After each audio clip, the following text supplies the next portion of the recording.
Ушул көчөдө биздин жаштыгыбыз өткөн, ушул айылда чоңойгон. Ушул жерде кичине чагыбыздан мына арык чоңураак арык болчу. Өтө кичине мезгилибизде ушул арыкта суулар кадимки акчы Союз убагында ушул жерге чөмүлүп, ал жерде кичинекей бир кудугубуз болчу эле.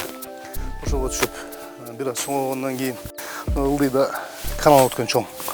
Ошолдо суудан чыгып эле чоңойгонбуз. Мына биздин бүт ушу талаа бар. Илгери Союз мезгилинде жакта тамеки, пакта эгилчү эле. Ошонун арасында мал багып, ошентип чоңойгонбуз. Бул менин ата-энемдин үйү. Мен ушул жерде туулуп, ушул жерде өскөмүн. Азыр кирип, апам үйдө болуш керек. Кирип чыгышайлы.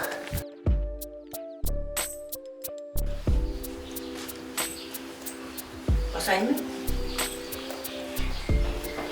Үйдө өскө, кандайсың? Кел, кандайсың? İşlerin жақсы ol. Өзүң кандай отурасызбы? Сау. Кел, Бүтлөп. кел. Сиз отуруңуз. Қарайсың. İşleriңерге ийгилик болсун. Uzun ömür, den soğuluk, bala çıkan menen tınçaman oynap көрү. Жолдорың шыдыр болсун, жолдошуң кызыр болсун. Ар дайым Кудайым ак жол атагысың. Кандайсыз? Жакшы, Кудайга. Неберлериңиз чоңойтат. Чоңойтат. Малыңыз кандай? Мала. Тыйканчылыктарыңыз кантип? Жакшы, Кудайга. Жыйын-терим болду. Кудайга калла шүгүр. Эл журт кошуна болом. Тынч. Тууган урук. İşlerin жақсы. Жакшы. Бала чыга. Жакшы.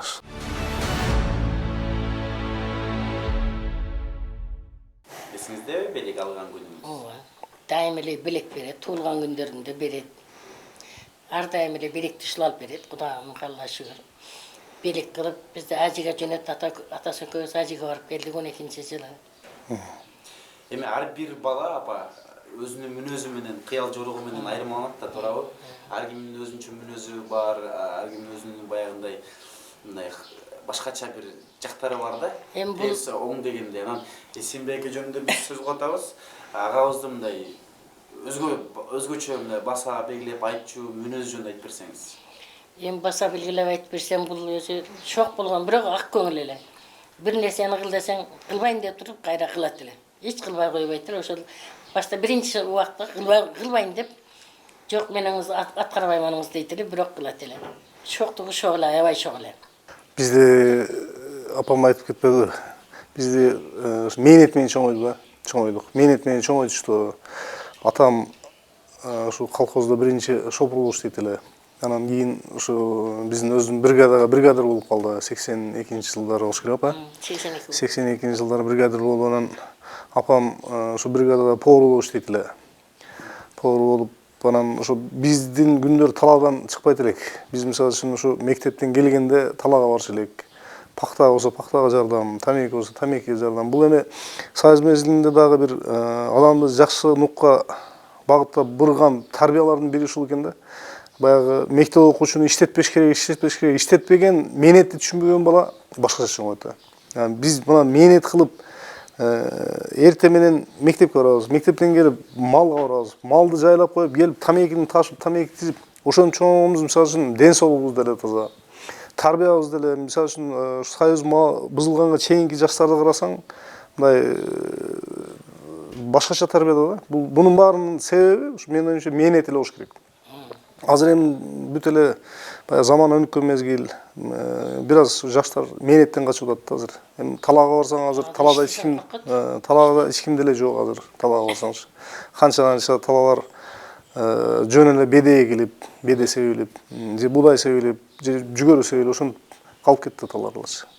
Мурда андай эмес болчу да, эми мээнет өтө күч болчу. Мисалы үчүн эрте жазда февраль айында биз тамекинин жанагындай уругун алып келип парник кылып, анан тамекинин где-то бир карышка чейин, май айына чейин ушуну чоңойтчу элек да. Чоңойтуп, өзү ошо кошулуп жүрүп, 6 класстан башталды ушундай.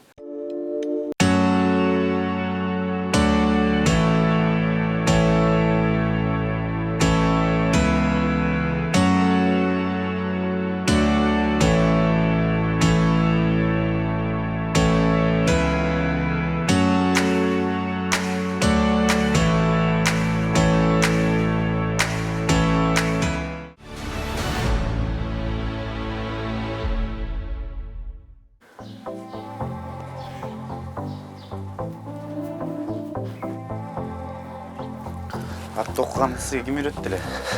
Атты окуганды менин атам көп деле ат минген эмес, бирок үйрөтчү эле. Ол мезгилде бригада болуп иштегенден өзү бир жыл ошол жерде бир атты минген. Ошондо көрүп, атаман көрүп үйрөндүк. Анан эми турмушта мындай эле одан көрүп, будан көрүп эле кыргыз баягы канында бар да.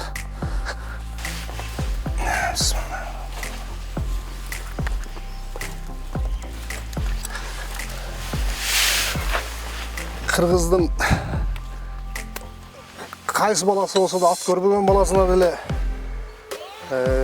бир-эки көргөзүп койсоң көнүп кетсе керек дейм да. Себеби бул канымда бар нерсе да. Мен эми атты мындай өтө күчтүү токуйм же бир башкача кылып мындай кылып берем деп айтпайм, бирок өзүмө ылайыгын билем да. Өзүмө жарашасын.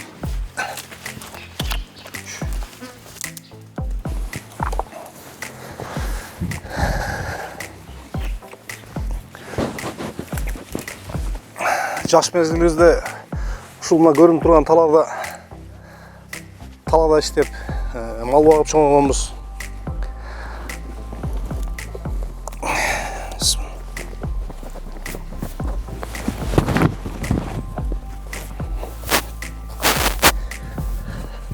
Ат менен бир жаштыкты эстеп, ошолорду көрүп келе элеми?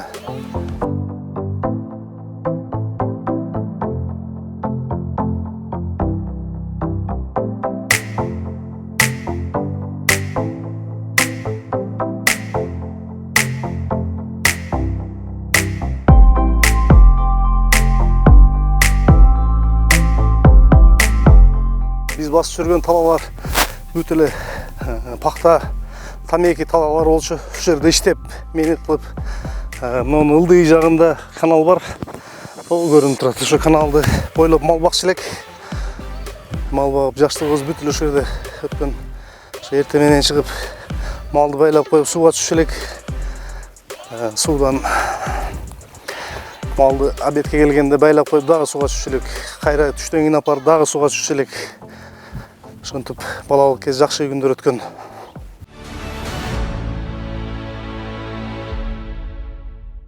Балалык дегенде именно ушу үйгө келгенде бүт балалыгың көз алдыңда элестеп өтөт. Көбүнчөсү азыр ат минип талаанда көрүп келдик го.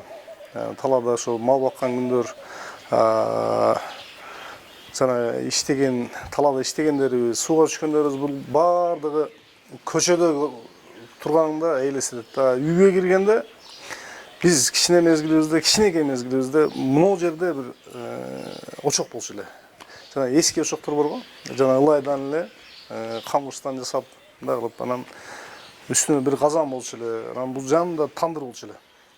Анан апам ушул жерде тамак кылып, анан жайкысын көбүнчөсү баягы жүгөрү. Бизден дүмбүл деп коебуз. Дүмбүлдү бизге апам чокку бышырып берчү эле. Ошол нерсени мен көп элестетем.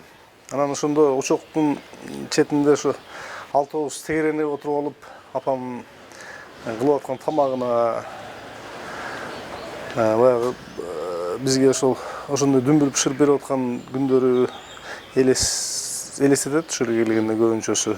Анан бул жерде эми биздин баягы 25 жашка чейинки, 20 жашка чейинки өмүрү ушу үйдө өттү да. Анан бул жерде көп нерсени элестетесиң.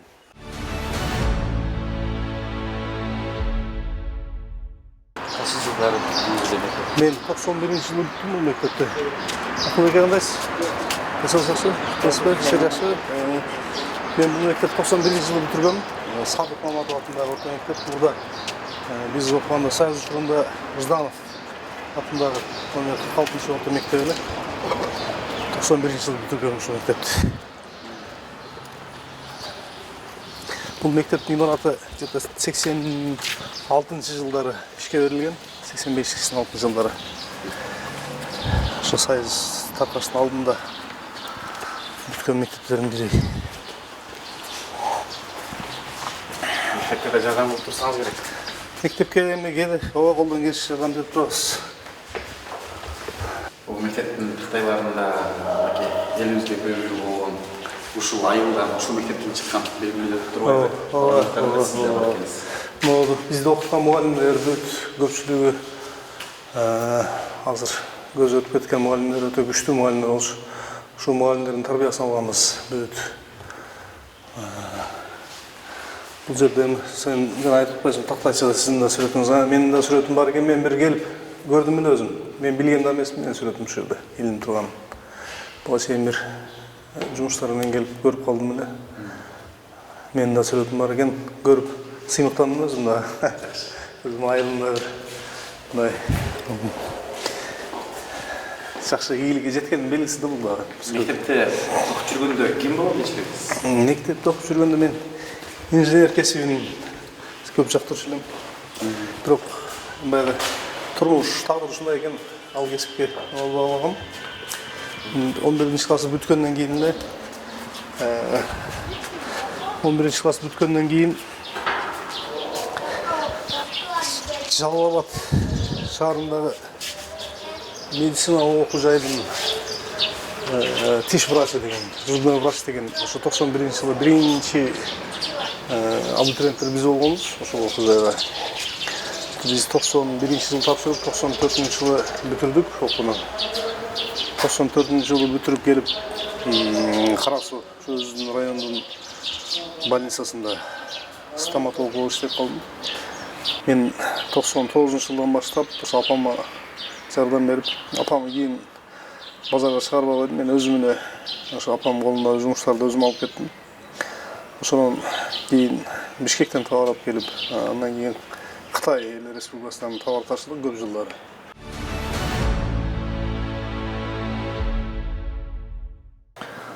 Мага мындай алып караганда тиш докторлук мага жагат. Себеби бул мен жаш мезгилимден мындай өзүмө максат кылган эмесмин, эңсеп мен чоңойсом тиш доктор болом деп. Бирок ошо 11-ти бүткөндөн кээ бир адамдардын баягы таасири менен ошо тиш докторлук кесип буйруп иштеп калдым. Бирок жакшы, өтө жакшы кесип.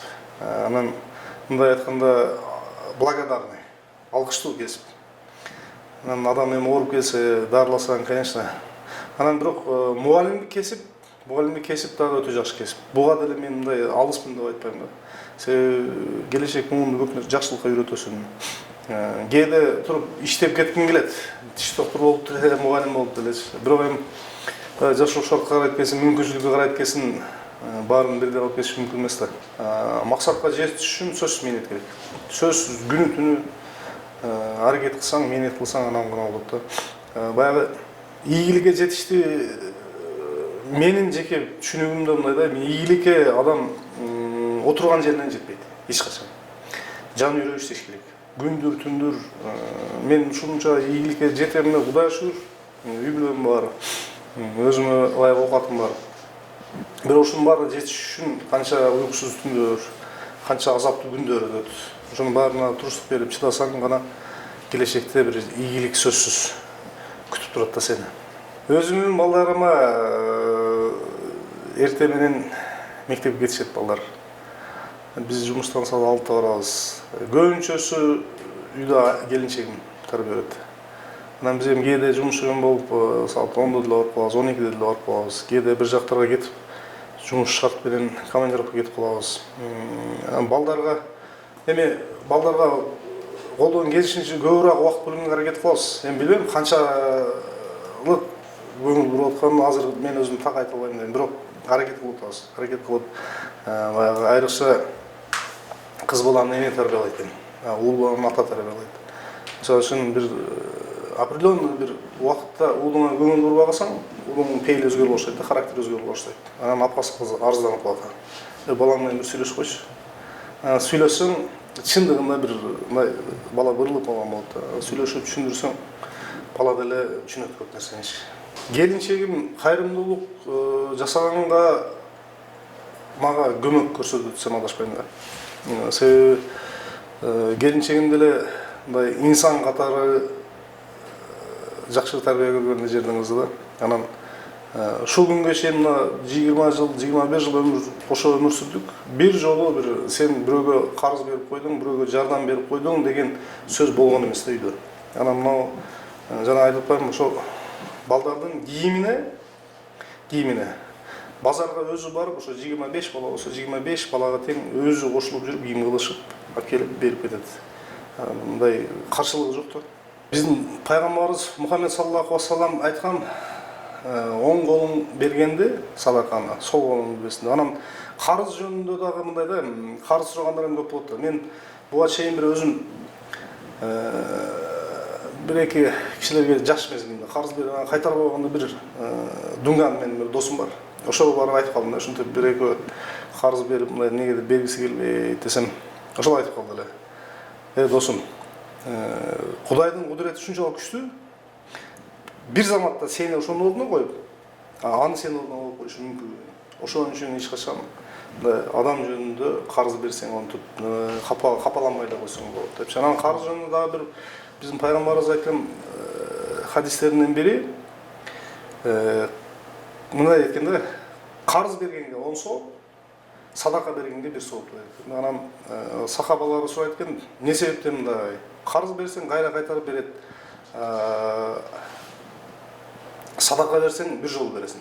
Эмне себептен мындай? Сиз тескери айтып атпайсызбы десе, себеби сен карызды муктаж болгон адамга бересиң. Сен муктаждыгын ордуна коюп атасың жанагы. Садака болгондо сен өзүң үчүн, өзүңдөн ашкан дүйнөңдү берип атасың деп жооп берген экен да. Ошонун сыңарындай карыз бергенде деле билиш керек. Карыз берген. Анан эми баягы жеке адамдарга жардам бергенде сөзсүз жардам беребиз. Анан бирок эми алардын атын айтып, нарпет кылган бир аз мындай туура эмес болуп калат. Орозо башталгандан, орозого чейин быйылкы жылдын эсебинен 2-3 китеп окудум. Мисалы үчүн Көчкөндөр калышын окуп бүттүм. Баягы Исай Калашниковдун баягы 3 томдон турган Каар заманын окуп чыктым. Чыңгыз хан жөнүндө.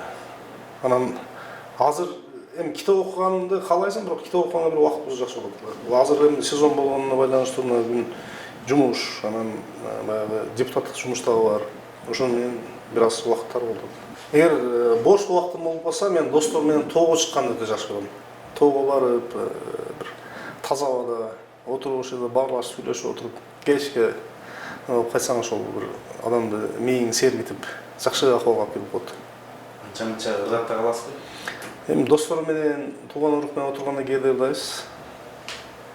Эмесе силерге бир сиңдил, бир ырдап берейин, баштаңыз. Сен суранбайсыңбы? Жазып сурап текстин бир кайталап коеюнчу. Кайсы кандай ырларды? Өзү негиз кимдин ырларын кыласыз? Мен жактырган 10-чу аткаруучулар кыргыздын бир алыптары десем болот. Рыспай Кадыров, Асанкалы Керимбаев, ушу кишилердин ырларын өтө мындай жактырып алгам. Анан кээде кыңгыратып ырдап деле калам, бирок ал кишилердин ырын ырдаш өтө оор. Көрүнгөн инсан ырдай албайт. Бирок баягы мен эми силерге Ильяздын ыры деген аткаруу Оonu кимики, сөз кимики экенин билбейм. Ошону ырдап берсем, уруксат берсең. Сөз. Мен көлгө жалгыз келдим, байыралды. Тургуздум махабаттын пайдубалы. Тагдырын татал жолдон жаңылышып, долундон канатымды мен кайрып алдым. Тагдырым татал жолдон жаңылышып, долундун канатымды мен кайрып алдым. Өзү негизи мен жай ырларды жакшы көрөм негедир. Өзү адам баягы табигатынан бир кээ бирөөлөргө тез ырданар да, кээ бирөөгө жай. Ошон үчүн ушу Асанкалы Керимбаевдин, Рыспай Абдыкадыровдун ырларын укканда бир өзүмчө жакшы эс алам да. Өнөрү мен билбейм, кайсы өнөрүм бар экенин. Өнөрлөрүм кайсы тармакка барбайын, мактаныч эмес, неме үчүн эмес. Бардык нерсе колумдан келет да, чындыгында. бардык нерсе болмой тамак жасаган эмес. тамак жасайм. Шашлык кылам, тухум кууруйм. Достукка комментарий бергенде дос болуш мен үчүн өтө оор да. Өтө кыйын. Анан дос менин оюмда ар бир инсанга буйрула бербейт. Досту Кудай жагынан эле бирөөнү дос кылып бербесе, анан бирок мен досторум жаман деп айтпайм. Бул менин досторум жаман деген сөз эмес. Досторум жакшы, семейный катнашкан досторум бар, классташ досторум бар, чогуу окуган группалаш досторум бар. Алар менен бүт катышабыз. Отуруп чай ичип, өткөн күндөрдү эстешип, бири-бирибизди сүйүнүп күтүп алып, учурашып эле кетип калбай, бир убакыт тар болсо дагы эч болбойт дегенде бир 10 мүнөт сүйлөшүп, ата убакыт кеңири болсо 1 саат, 2 саат сүйлөшүп отурган достор бар. Атак мени Кудай кылган чексиздүүлөр болсун, ушул күнгө чейин сатып кеткен дос болгон жок. Мен менен кайдыгер дос болгон адам болгон жок. Жакшы эле. Коомдо эң көйгөйлүү нерсе эмне болот бизде азыр? Адамдарда бири-бирине болгон урмат-сый бир аз азайып кетти.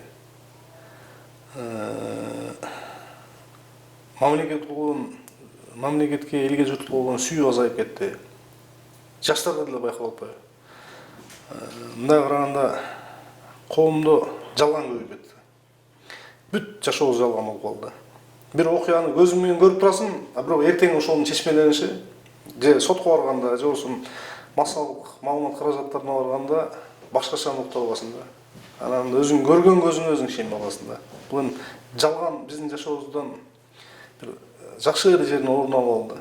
Бул да коомдун көйгөйү болуш керек. Ушундагычы. Тапшырма мен жана жогоруда айтпадым, быйыл 2 китеп окудум депчи. Ошонун бири көчмөндөр кагылышы, бул Кыргыздын түндүк кыргызстандыктардын мына акыркы 18-19 кылымдагы тарыхы.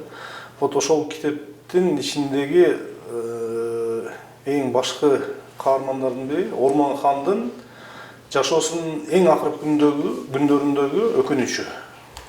Ошону ким тапса, ким жазып, китеп окугандар муну билиш керек. Ошону жазып берсе, ошого менен сыйлык болсун. Кыргыз элине каалоорум келечекте эң бир улуу улуттардан болсун, улуу өлкөлөрдөн болойлу, келечекте биздин жаштар бир дүйнөнү дөңгөрөткөн, дүйнөнү жөн эле курук сөз менен эмес, бир кылган жумуштар менен дөңгөрөткөн мамлекеттерден болойлу. Эл журтубузда тынччылык болсун, жакшылыктар болсун, өсүп өнүгүү күч алсын.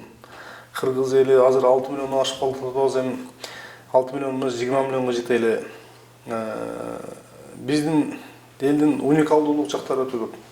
Бизде аракет кылсак баардыгы жакшы болот. Дүйнөдөгү эң бир чокуларды багындырсак болот. Илим жагынан, билим жагынан кайсы тармак болбосун, бизде Кыргыз элинин учур эмес, келечекте ошолор бир жакшы ийгиликтерге жетишсе.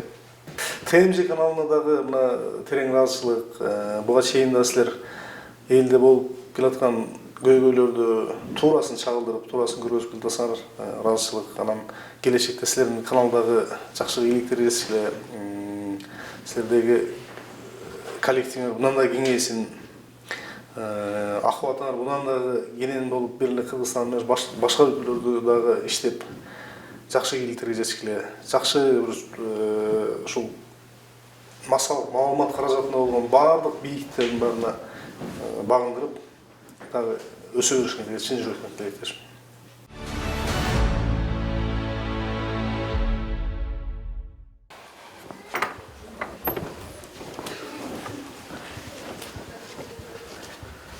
Сен бәлкім не кылып берди эле? Эми бул дүйнөдө жакшы адамдар көп да, жаман адамдар да көп. Ошон үчүн дүйнө кармалып турат да. Ошол күндөрдүн бир күндөрүндө бир жигит келди мага. жигит келип анан кийин айтты, мен эже ушу сизди уктум, телевизордон көрүп атам, сиз ушундай жакшы иш баштап атыпсыз, мен сизге жардам берейин деп. Эмнеңиз кем дейт. Эми мен ошол жерде айта албайм да, эми баардыгы эле жок да. Мен биринчи айттым, эми тамак пиширганга бир нерсе керек да, продукт, анан кийин газ плитабыз жок десем, эртеси 2 күндөн кийин эле газ плитанын бүт продуктун алып келип коюп берди да. Газ плита менен тамак пиширип жакшы болуп калдык. Балдарды жөн эле жерге жаткырып коем, окутам, ошентип жүргөндөн анан бир күнү келип анан кийин эже мен сизге балдарга керебет жасап берейин деди. Эсенбей экен. Ооба, эсен айтып атат. Керебет жасап берейин дегенде, эми мынча балдарга мынча керебетти канча жасап бересиң десем, канча керебет керек деди. Менде бир 10дон ашык бала бар десем, ана мына ушул керебеттерди жасап келди да. Тез эле жасап алып келип коюп берди.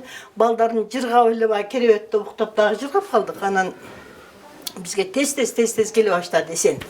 Келип эле эмнеңиз кем, эмнеңиз жок деп эле ушуну сурап баштайт. Анан кийин эми мен айтыштан деле уялам баягынычы, эми эмнем кем экенин билем. Анан кийин баягы бир күнү кышта келсе керек, кышта үшүп отурганбыздан отоплениеңиз барбы деди да. Анан отопление жок десем, отоплениени жасап берейин дейт. Мунун баардыгын кантип жасап бересиң бул жерге чоң деп. Анан кийин мен аны ошо мындай неметип атам да, эми тартынып атам, ушунча чоң жерди кантип жасап берет десем, анан кийин жок деп эле мына батарейкаларды койдуруп алып келип баягына, анан чоң мындай неме печке алып келип берди. Печке алып келип коет, баягы көмүрдү жагабыз, газды туташтырды, электричество да туташат. Анан электричество менен газ баягы ашыкча кетип калбасын, анан ашыкча төлөбөйүн деп мен түн ичинде туруп алып баягы көмүрдү жагам. Көмүрдү да алып келип түшүрүп берди. Отунубуз бар баягы, мен түн ичинде мен балдарга ошентип неметип чыгам.